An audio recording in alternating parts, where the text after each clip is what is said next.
How's it going, everybody? Welcome to Everything Real Estate Podcast. Our guest is Joseph Mudd. We're going to be discussing underwriting multifamily. You want to introduce yourself, brother? Yeah. Thanks for having me on, Justin. It's an absolute pleasure. Super excited to you just share what I know, and hopefully I can provide some value for everyone. Awesome, man. You want me to get right into it? Yeah, let's do it. Let's do it. All right. So, how do you approach evaluating the potential for rent growth in an area surrounding an apartment complex? So the first thing that I do whenever we start looking to underwrite or look at a property, first thing that we do at all is we look first at the market, right? Because we don't. That's even more important than the property itself is the market. We want to make sure that any market that we're going into has signs of growth, right? We want to see increase in population. We want to see increase in the economy as well, not just the population, right? Because if the population is growing but the economy is not, then you're going to have a bunch of homeless people or people that can't afford the rent or the projections that you're trying to hit anyways. So you want to make sure that the income is also increasing as well as the home value is increasing, right? Because if the home values aren't increasing, then how are you going to be able to exit your property, right? So those are important, as well as job growth.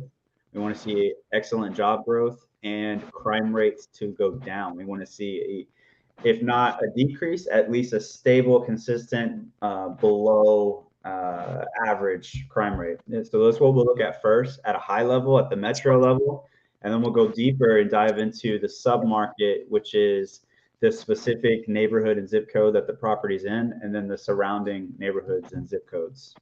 That's what we What look do at. you What we're what doing. do you use to check the crime rate? Use like spot crime and stuff like that? Yeah, there's a couple different ones. The most recent one that I've been using a lot, I can't remember the name. I have everything bookmarked, so I just go back to it. City Dash Data. We use City Dash Data a lot for a lot of things.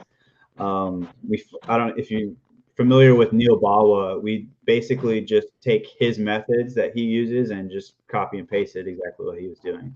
But City Love Data it, is man. a really good one for us. I like that one too. Can you discuss your strategy for assessing the current tenant profile and turnover rate in an apartment property? Yeah, so the most important things, right, is can they pay and are they paying, right? That's the first most important things that we'll look at. It is we want to make sure we'll go back. We'll obviously want to meet the tenants and get that personable experience with them. That's one of the things that we do first is we go and introduce ourselves as the new owners.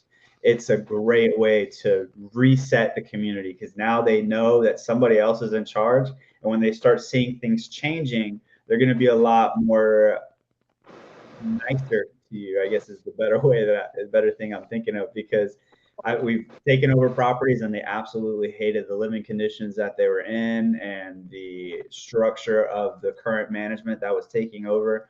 So when we come in and introduce ourselves, it's a great way to start it off right. So when we do that, we're also looking for maybe like when we go in and into these units and meet the people, we're catching them a little bit off guard and we're seeing how they normally interact and live. So if they're in there and the units are trashed and destroyed, well, we know that's probably not someone we want to keep around for a while. If there's a lot of drugs or illegal activity going on, definitely someone we don't really want to keep around. Just because that's bad for business, right? You have that, they're going to attract more. So we want to start getting rid of those people as quickly as possible and identifying them so that way we can crack down on any instances or be aware or keep closer attention to those people. But definitely the actual physical condition as well as the income that they have and if they're actually paying or not. So once we check out the unit and meet that person, now we're going back and looking at the financials, right? The financials tell us a lot of the story. So we go back and see that there's a bunch of delinquencies. Well, we need to figure out where that delinquency is coming from and figure out exactly who it is and if it's a pattern, right? If it's 1 month, whatever, no big deal. But if it's 1 month here and then a 1 month here and then 1 month here where it's like regularly occurring, that's not good. That's not good for us because we need consistent income coming in order to hit our business plans. That makes sense. How do you weigh the potential risk and rewards of investing in older, historic apartment buildings versus newer developments? Newer development all day is what I would recommend. We've recently changed our buy box to focus more on those newer development projects. Um, Now, is there a right or wrong answer? No, absolutely not. There's plenty of money to be made on the older properties. For me personally, I'm not a fix and flip guy. I don't really want to be a fix and flip guy. I don't really care to do any of that. It's not what gets me going. I'd rather manage a nice asset that I don't have to do a whole lot of upkeep other than increasing the atmosphere of the property, making a more enjoyable place to live rather than taking something that's not great and turning it into something that is. That's a great strategy. It's just not my preferred strategy because we found that we have two properties currently that are not they're C classes, right? They're value add. They need a lot of work. And so what we found is going in and dealing with those properties, first thing you're doing is you're going there and cleaning house, right? You're going like I just talked about. And then you're getting in there and doing the evictions. And then once they're out, now you're renovating the units. And then you're having to lease up the property again anyways. So for us, it just made more sense to focus more on newer development that's brand new. Nobody's really been in there. Nobody's destroyed it yet. And now we come in with it low occupancy and we can just come in and lease it up ourselves with the tenants we want in the first place because either way, we're going through a lease up period. It's just, do we want a new property or older property? Right. What do you do to like what strategies do you employ to keep up with the potential market fluctuations and economic downturns when analyzing an apartment? Man, it's all about the underwriting. That's really what it is. It's just being overly conservative with the underwriting. I network with a bunch of different people that also underwrite deals, and I see what they're doing, and I figure out the strategies that they're implementing, and I just try and copy and paste those same strategies into my underwriting. One of the things that we're doing is these value add plays, right? We're still looking at them. We love creative deals. We'll always look at a creative deal, but the common time frame is like 2 to 3 years. That's like the norm for a value add play. What we're doing instead is we're only underwriting it for 5 years at the least. Like if we won't do anything less than 5 years right now because there's just so much uncertainty with the market. So Right. in years, that should be enough for the market to correct itself and get back on track. And even then, we're still underwriting at higher exit cap rates than we would have in the past about a year ago. That makes sense. Mhm. How do you approach evaluating the potential or like rebranding of an existing apartment to bring value to it? How do we approach the rebranding? Is Yeah, like what different value adds would you apply? Like what are the most common that you use, you think? Gotcha. Okay, so the most common is washer dryer hookups in the units. That is huge, huge, easy play to do. That you can make so much money just by doing that. And then you can either have them bring their own, or you can get a third party company to put the washer dryers in. The tenants pay a premium for it, and then you collect the difference of that premium. So it's a good value at play there. The other ones that are very common is pest control, trash, valet, the pet fees. You can get a whole bunch off of pet fees. You can do credit builder fees that you can add. The smart home fees that everybody's doing now. You can turn a unit into a smart unit by adding, the camera, the doorbell cameras, the thermostat controller, the cameras inside the units, all that crazy stuff. But one of the things that goes almost unnoticed sometimes or overlooked is the exterior, right? Renovating the exterior of the property. That's so important. Just a fresh coat of paint on the property and resurfacing the parking lot, like smoothing everything out and then restriping it, repainting those lines, making it look clean, and then power washing it. Just doing that and paint will add so much value to your property because the tenants will feel like you're actually taking care of it because that's something they can see and they'll see it every day. Will it may not instantly increase the actual value of the property through the income, but you will attract more tenants and better quality tenants because it's a nicer looking property. And so that is one of the first things that we like to do is to go in there and do that. Right, right. Um Can you provide insights of how important it is for conducting a thorough title search? Yeah, absolutely, man. You want to make sure that you're buying it from the actual seller for one thing. You want to know that, and it's very similar to single family for those that are watching that are in the single family space, right? It's the same concepts with title. You just want to make sure that the person actually owns the property. There's no unforeseen liens. They can actually sell you the property.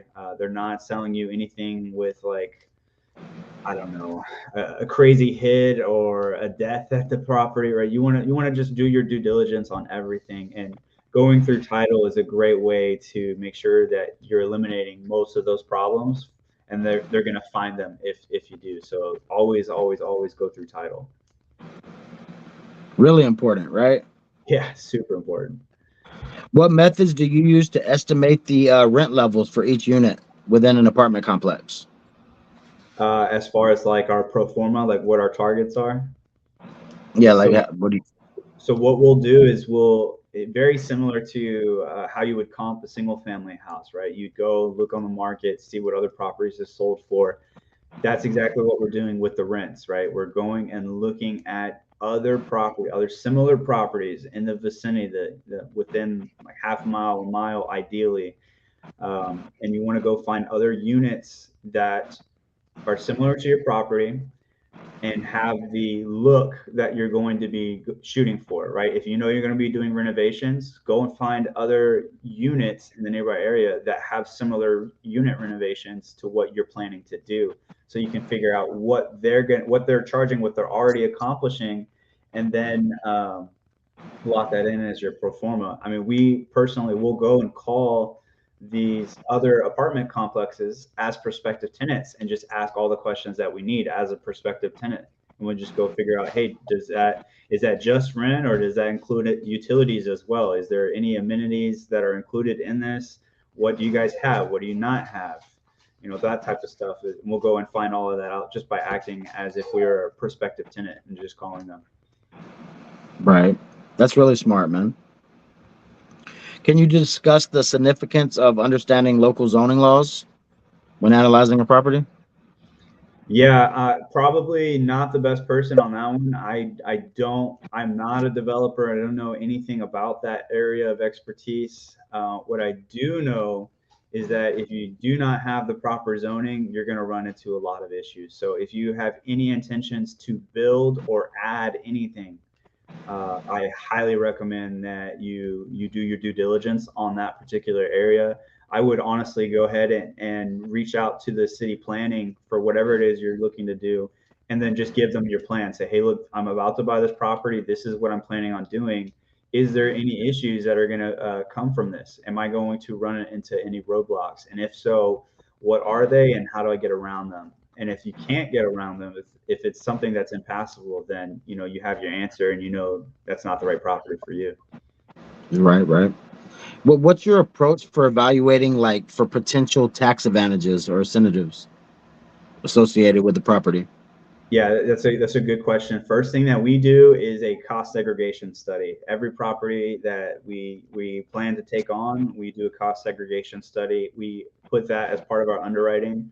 The cost of that, we include that in part of our raises. So we always estimate about 10,000. Usually it's 6 to 8,000, but we always over budget. So we'll put that as like the very first thing that we're going to do, and sometimes even do it before we take ownership of the property. But we know we're going to move forward. We know we have an accepted contract and that we're going to be closing on it. So that's one thing for sure. So we can capture as much depreciation as possible. You know, you getting that cost segregation study is going to be able to help you do that. The property that we have ongoing right now, that we're supposed to be closing on in about a week or so, it's up to 950,000 in tax depreciation. That's the total amount that we can capture, and that's huge. That's huge. That's huge. Other than that, you can always settle, uh, or I think that's the proper term for it. You can always settle your taxes. So in Texas, right, they get appraised every year. Properties get appraised every year, and you get them sent out on March. You get the appraisal sent out in March, and then by May or mid-May sometime, is the cutoff or the deadline date to be able to and I know there's a different word for it. I just cannot remember. But we're just going to stick with settle. We're going to settle that those taxes to get reduced, right? And you're appealing the appraisal that you got, and you're saying no, that's too much. That's not what this property is worth, or you want to fight that as much as possible, so you're paying less taxes because that's going to cut into your expenses. Right. How do you pick your property management team? Man, with great care. Let me tell you, with great care. That's it's a really good question. There's a lot that goes into it. I've done a YouTube video about some of the questions that we ask. The main things though is you want to make sure that they align with your values and your goals. You want to make sure that they have experience with whatever particular asset it is. Like if you're taking on a Class A, you don't want a Class C property management company to come and deal with your Class A, and then vice versa, right? Because they're going to manage it different ways. Because Class A tenants are different than Class C tenants. They have different income levels, they have different mindsets, they have different thought patterns, different routines that they do daily, right? It's just different. It really is. It's not one better than the other. They're just different. And so you need to make sure that you have the right property management team to handle those particular clientele, whoever it is. Another good thing to ask is to figure out how they handle certain situations, right? Because that's going to be a really big determining factor on whether or not they're going to be the right fit for you. Like, for example, if they're not quick with evictions, then that could be a really, really big issue for you. Like if they're waiting until like the third month that they're not paying, then that's 3 whole months that you're losing money on. Versus like the one that we recently talked to and are moving forward with on our property, they on the third day that they missed their payment, they're getting a notice of eviction on their door on the third day, and by the day 10 they're out. They're out of the property. They're already gone to court and out of the property. That's Awesome. Texas. Not every state is like that. That's Texas. You don't like California either, right? Yeah, I'm not gonna lie to you, man. I have a lot of friends in California, but I'm definitely not a fan of investing out there. That's for sure. Right, right. How do you underwrite based off of like natural disasters or unforeseen events that might happen, in certain states? Yeah, no, it's definitely a concern. The only thing that I can say about that is make sure you have insurance.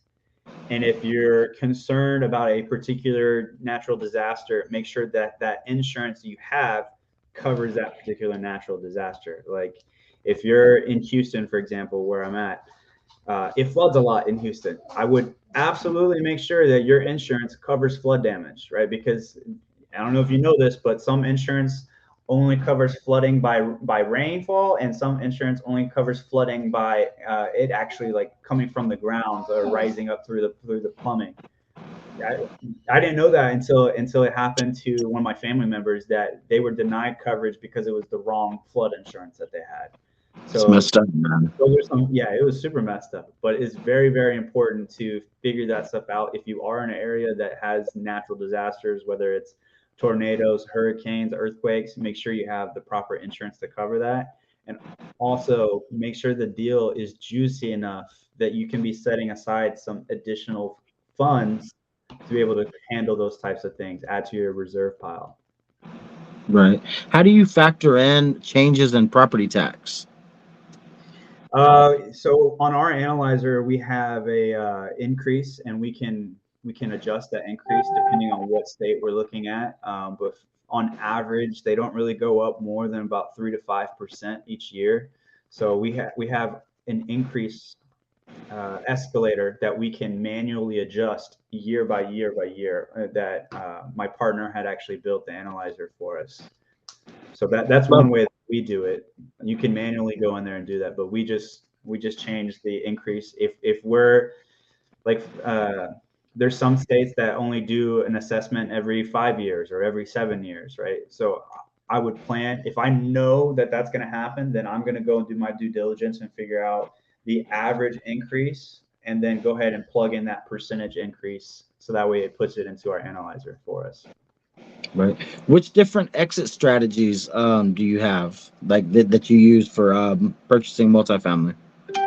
So there really is, I mean, there's a couple different ones, but there really only is two main ones, right? It's either you buy and hold it and just refi till you die, and then the other one is your value add, where you get in there, fix it up, get it, force the appreciation, and then sell that property and then go repeat the process to another property. So those are the two main strategies. Obviously, there's other variations, right? You can instead of doing rentals, you can do short-term rentals or mid-term rentals in some of your units. You could turn it into like an event. You don't even have to rent it out as a multifamily building. You could totally turn it into some other kind of crazy convention center or an event where people can get together and use the units for something else. So there's a bunch of different strategies. I've heard a lot of people doing different things, but the two main ones is buy and hold it, and you just keep holding it and keep refinancing it. Or the other one is the value add or the fix and flip strategy. Right. Have you ever tried to do or accomplish the Morby method yet? We've definitely looked at it. Yeah, we've absolutely looked at it. We just haven't found the right property and or seller to make it happen on. But yeah, Right. it's a tool in our tool belt for sure. Seems interesting, right? Yeah, yeah, it definitely is, man. What methods do you use to estimate the renovation cost and improvement projects to increase the value? Man, like I said, I am not the fix and flip guy. So if we do have a project with heavy renovations, we bring on a partner that handles that and make it their job. That's their responsibility. And so obviously we're going to vet and make sure that they know what they're doing. But if we take on a project like that, I make it somebody else's job. I don't want to do that. You should break down one of your deals, like from start to finish. How'd you accomplish it? So everybody can hear about one of your deals that you done. Sure. Yeah, we can talk about our very first deal, right? It was most significant, gave us the most momentum. So that one actually came from another sub two student. We had started establishing ourselves as people that were doing multifamily and learning multifamily. We were posting content about what we were learning. We were transparent that we didn't know everything, but we've learned a lot, and here's what we're learning, right?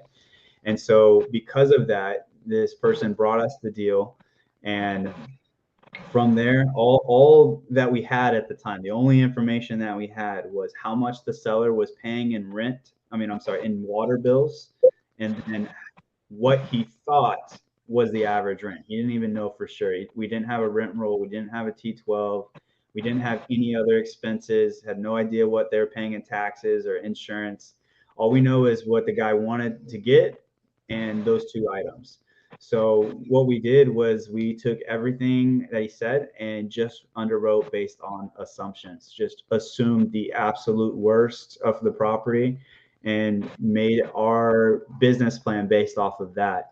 And so when we had the conversation with the seller, he had mentioned, he said, I don't even care about the money. It's not about the money for me. I just don't want to deal with the property anymore. And I want the money to go towards my kids. So that was a great situation for us, music to our ears when we heard that. So we were able to actually structure seller financing terms with the seller on a 50-year note at 3% interest. So with great terms like that, we were able to come in, take over the property, have a lower debt service than the average, and able to turn it into a beautiful property. That particular one we actually brought to Pace, and Pace is our partner on that, the majority partner, because again, we were all new, didn't really know exactly what we were doing, and just took it as an opportunity to learn and get into a deal rather than wholesaling it and just collecting some cash and not learning anything. And Right. so that one, thank goodness we did that, because it is a huge project, a huge lift. Like I'm talking holes in the basement, sinkholes in the basement, like bunch of plumbing issues. There's a lot going on with that property, not even including the occupancy. It was like 50% occupancy when we took it over. So You probably learned a lot from that first one then. yeah, definitely, definitely. We still are, man. We still are, and over $1 million in capex is a huge project for sure. Well, why would you say high job growth is important, like in an area you want to invest in for multifamily? Yeah, it's important because if if the demand for jobs is growing, so the demand is the population. If the population is growing, then they need more jobs. And as long as we see that there is significant job growth in the area, we know that the economy is going to be relatively stable in that particular area. Because if, like I mentioned before, the population is growing, but the jobs aren't, that means there's going to be a lot of people that need places to stay but don't have money. But if the population and the jobs are growing at a relatively, the same pace, then that's a good indicator that the people that are coming, the people that are showing up to this particular area are going to be able to find a job, and not only a job, but a job that is going to be in either a company or a particular industry that is growing in that area as well. So there's going to be more jobs to follow, right? They're going to keep expanding. So that's what we want to Right. see. Well, what are some effective marketing strategies to get tenants in? Like, let's say you got some low occupancy. Like, what would you do to get some more tenants in there? Man, just market the hell out of it on every platform that you can think of, apartments.com, realtor.com, Zillow, Redfin, all of those. You can even do it on Facebook Marketplace, but Facebook Marketplace, you got to be a little bit careful with. They're very particular about what you post and don't post. I would even use MLS services in the area. I would go and post flyers in different areas, in visitor centers or local eateries that you can go to, and just say, "Hey, here's a deal." I would go partner up with gyms, with different gyms that are in the area, and say, "Hey, look, we're doing a leasing special for everybody that you send over. You'll get a discounted rate first month," or something like that, right? Just promoting the hell out of it is the answer. Right, right. What would you say? Are you familiar with adding like storage and co-working spaces, or have you ever tried that? We have not. We do have storage units on the property we're about to close on. They're not being utilized at all. So to us, that's easy income that we can capture. Just go in there, clean them up, and start renting them out. So storage is absolutely a great thing to utilize. There was one property that we were looking at. We didn't secure that one, but it was in the plan. They had some space to be able to go and build something on. And so our plan was like, look, let's just build, maybe a couple more units, but mostly some storage units. And so that way people have room to store their stuff in. That makes sense. Well, how would you deal with like inflation, or like stuff like how the market is now? It's like uncertain. Like, how would you maneuver through it? Yeah, it's really just going to come back to your underwriting, right? Because multifamily by itself already is a hedge against inflation, because during inflation, um, your rents, they grow. The rents are going to go up because everything's getting more costly. So rents are going to also become more costly. So multifamily by itself already is a hedge against inflation. It's just underwriting your business plan to make sure that you're going to have a solid exit, right? So it's more concerning that if you're either assuming a loan that only has a few years left, you just need to be able to make sure that, one, you're going to either be able to refinance out of that loan or exit the property at a reasonable rate. Like, you don't want to overpay and then have to exit in 4 years. Now you're in a position where you're underwater because you can't go and refinance because the property is not worth what you had initially paid for it in the beginning. You had overpaid. So you just want to make sure you're buying it at good prices. Right. So I noticed your bookshelf in the back. What's 5 books that you recommend, man, for people to read? Man, there's a good one. So Who Not How is a great one for anybody that's an investor, but especially for multifamily. Who Not How is like the multifamily investor Bible. Atomic Habits is another good one. Getting 1% better every day. That's a really good one. Obviously, Rich Dad Poor Dad. Goes up there in the top. Um, Anybody that's running a business should read Traction and the series that's there. And I just got another one. Where did it go? Where's another one? Uh, I can't remember what it's called. I don't see it. I don't see it. So we'll scratch that one. Any books about negotiating is always a good one. Like Never Split the Difference or The Way of the Wolf. Those are really good. It's always good to be able to negotiate, uh, especially in this field. I mean, I would say in every field, but especially in this field, you want to be able to compete, right? Because it's negotiating 24/7. You're either negotiating with the brokers or the sellers, or you're negotiating with your partners, or you're negotiating with potential partners, or you're negotiating with the vendors, right? All the vendors for the property, all your contractors, you're negotiating with them, negotiating with the property management, you're negotiating with literally everybody. So I would always recommend a good book on that, communicating effectively. So Way of the Wolf or Never Split the Difference are two pretty good ones. Okay. What made you want to get involved in real estate? Like, when did you first get involved in real estate, and what did you do before real estate? And we got involved in real estate out of necessity, really. We started during COVID, uh, like April or May of 2020. We had My wife and I had lost our jobs. I just started my first day as a personal trainer, and I was on track to do physical therapy was what I was going to school for. And then my wife was she was going to school to be a teacher, and she was a bartender at the time. So we got sent home from those jobs. I literally worked like 3 hours at my first day, and they're like, "All right, everyone's going home. Don't come back till we tell you." And so we sat at home for like a month or two and did absolutely nothing except watch TV and just hang out. And so that was awful. Nobody enjoyed that, I'm sure. But my wife is the kind of person that like she needs to do something, like, and she doesn't have patience when it comes to that. She wants to do it now, which is great because it led us to this, right? Um, Right. and so she pushed it. She was like, "We need to figure out a way to make money because we can't rely on just having a job and someone telling us when we can't work because that doesn't work for us. We need to figure it out because we were going to lose the apartment. I had to sell my truck. We lost the jobs. We couldn't afford to do anything. We were just sitting there. I had to stop paying insurance on my car. Like, just I had to stop, right? And so that pushed us to just go to on YouTube, type in how to get rich, and led us to real estate, and went down the wholesale rabbit hole. Got connected to our first mentors out of Houston, and they leveled us up, taught us a bunch, and we were able to get our first deal about 2 months later after we started. Love it, man. So, what do you got planned in the future? You're killing it right now, right?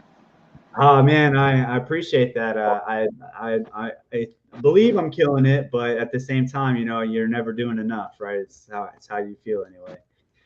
That's Um, true. Man, I've got a lot of plans in the future. We have our multifamily thing going on. That's pretty much the main gig that keeps us so busy with the properties that we have ongoing, as well as the ones that we're looking to acquire. We have one that we're supposed to be closing on here in the next week. Still raising for that. And then there's another one that we got an accepted LOI on, and we're going into the contracting phase. So that will be coming up soon. So that's going to keep us busy too. And then just the other ones that we're presenting offers on still. We're actively sending offers every day. As I was just telling you, I just looked at one. We didn't quite make the best and final cut, but we're still sending out offers and keep doing that. That's just in multifamily. Then we still have our single family business where we're doing direct to agent and wholesale and creative deals. And we also gatorland and do transactional funding. So just those keeps us pretty busy. Not to mention, our personal lives. We have a 7-month-old daughter that keeps us busy nonstop. Uh, Man, it never stops, man. It never stops. just keep going. How can people reach out to you? Like, where can people contact you at? The best way to get a hold of me is probably through my Instagram. I have my handle right there. It's Joseph Mudd, first and last name with an underscore at the end. Um, I am the Joseph Mudd. There was somebody else that took the name though, so I got the underscore. I'm the imposter. Other than that, you can reach out if you're interested in multifamily. You can check out our Facebook group. It's called the $1 Million Upside on Facebook. It's free to join. We put a lot of free content out there for everybody to see. Um, Other than that, I'm just looking to do deals with people. I always tell people I'm looking for the big three, right? I'm looking for deals, looking for people to do deals with, and I'm looking for capital to do the deals. So always, always, always looking for those. Mostly looking for capital. Everybody's looking for capital, but I'm down to do deals with most people. I want hardworking, serious people. You know. You don't want a newbie that asks you like questions, what's ARV and stuff, right? Hey, I'll take newbies. I'll take newbies, but they got to be determined, right? They're not coming in with equity. They're not coming in with capital or anything like that. They're coming in with sweat equity. So as long as they're Right. determined and ready to go, I'll work with anybody, even if they don't know anything. And because that's part of our mission with the multifamily group. Because when we started, nobody helped us out. Nobody taught us anything. We had to go pay for these things, and we had to bring deals to people. So we want to help people at least have a better understanding to where they can actually go find a deal with some ease rather than just trying to figure it out and messing up a whole bunch along the way. That's that go giver in us, right? Amen, Trying to man. help people. So, Yeah. what's your buy box? Man, our buy box is we're looking for A class or B plus, ideally 40 plus units. We're actively looking in 7 different states right now, but honestly, if the market is good, that's what's more important. We're mainly looking in Texas. That's where we live. But Texas, Arizona, Utah, Tennessee, Georgia, and the Carolinas is where we're actively looking right now. Um, we want to see rent increase of at least $150 or more on average. And we're not looking for government assisted properties where it's like mostly government assisted properties. We're not looking for student housing. Um, I think that covered pretty much everything. Oh, light rehabs. We don't want to do complete gut jobs. I think that's it, man. I think that's What pretty much. about the population? Do you have a minimum population you want? You probably don't want a small population, right? As long as it fits the market analysis that we do, it'll be okay. It can be a small population. We just need to see good market trends, right? So we have 5 metrics that we're looking to hit on the market, and as long as it hits 3 out of those 5, then we'll move forward with looking at it. It's Do you mind the sharing those 5 metrics? Yeah, it's the population growth, the median household income, and then the median household value, the job growth, and then the crime rate. So as long as it hits those 5, what we're looking to get it at, then we'll consider looking at that market. Obviously, we want landlord friendly states too. We don't really want to be dealing with the whole California situation.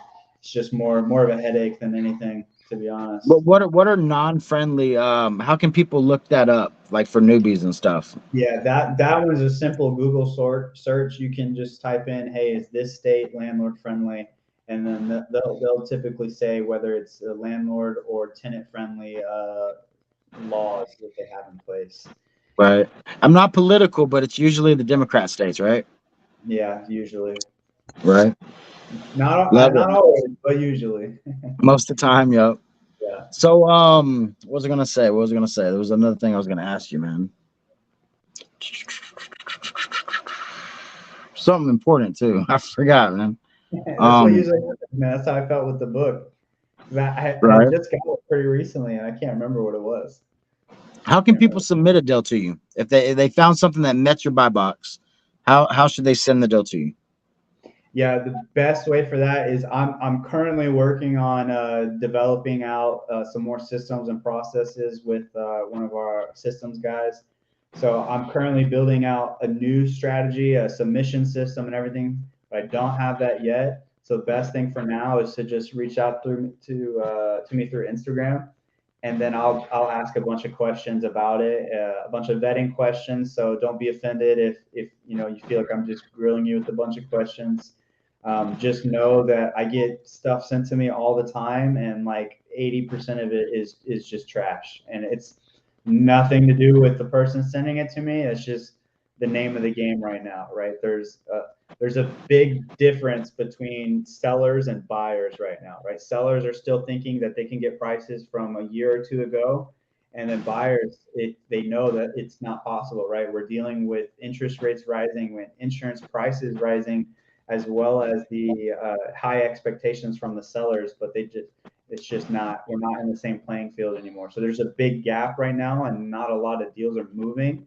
So there's just a lot of trash deals right now. Right. Before we end, I wanted to bring up, like, dude, you and KJ's like a dang power couple, like Laura and Pace, man. It's like, so like, what advice could you give to people to like find the right partnerships and like having the right person in your life to work with you and stuff? Man, that's funny that you asked that because we do a Zoom every Friday at noon, and today's Zoom was actually about the Clifton test. If you've never taken the Clifton test, I would definitely check it out, look it up. It's research driven. It's all based off of tons and tons of research, so there is evidence to support all of this. But there's four categories, right, of personality traits or strengths, right? Strengths and weaknesses. So that test will tell you what your top strengths are, and if you take the more expensive version, it'll also tell you what your weaknesses are. And so by utilizing something like that, you can figure out what you're good at and then what a potential partner is also good at, and then see how you guys might work well together. Like for example, Kate, there's four categories. One is in executing, influencing, relationship building, and strategic thinking. And for me, my two main categories was the executing and what was the other one? Relationship building. Whereas my wife was the influencing and strategic thinking. So with us having two each of the four, that's pretty good for us to be able to mesh together, and that way we're covering all bases or all aspects for the team, right? And so it's just about knowing who your potential partner is, what they're good at, and then amplifying what they're good at, and taking those things that they're not good at, and then putting either other people in place or other systems in place to eliminate the not good at something. It reminds me of like that reminds me of two books mixed together, Rocket Fuel mixed with Who Not How, kind of like just mixed Yeah, together. It's very crazy. much. It very much so. Yeah, it really is. Well, man, I appreciate you coming on, and dude, people need to reach out to you, bro. If they got multifamily, please reach out to Joseph. He'll know what to do with that stuff. Yes, sir. Yeah, I definitely will, and I'm happy to help. Happy to guide anybody as far as this. If I take a while to get back to you, I apologize. I'm doing my best. There's a lot going on right now, so I will do everything in my power to get back to you as soon as possible. So, Hey, I appreciate you, brother, and y'all have a good night and everything. Enjoy y'all's weekend, brother. yeah, thank you, Justin. I appreciate you having me on here, man, and let's do a deal together, man. Let's do something soon. Let's do it. Let's close our first deal together, brother. Let's do it. All right, man. Well, I'll be reaching out to you, man. You guys have a good day, and peace out, man. All right, later, brother.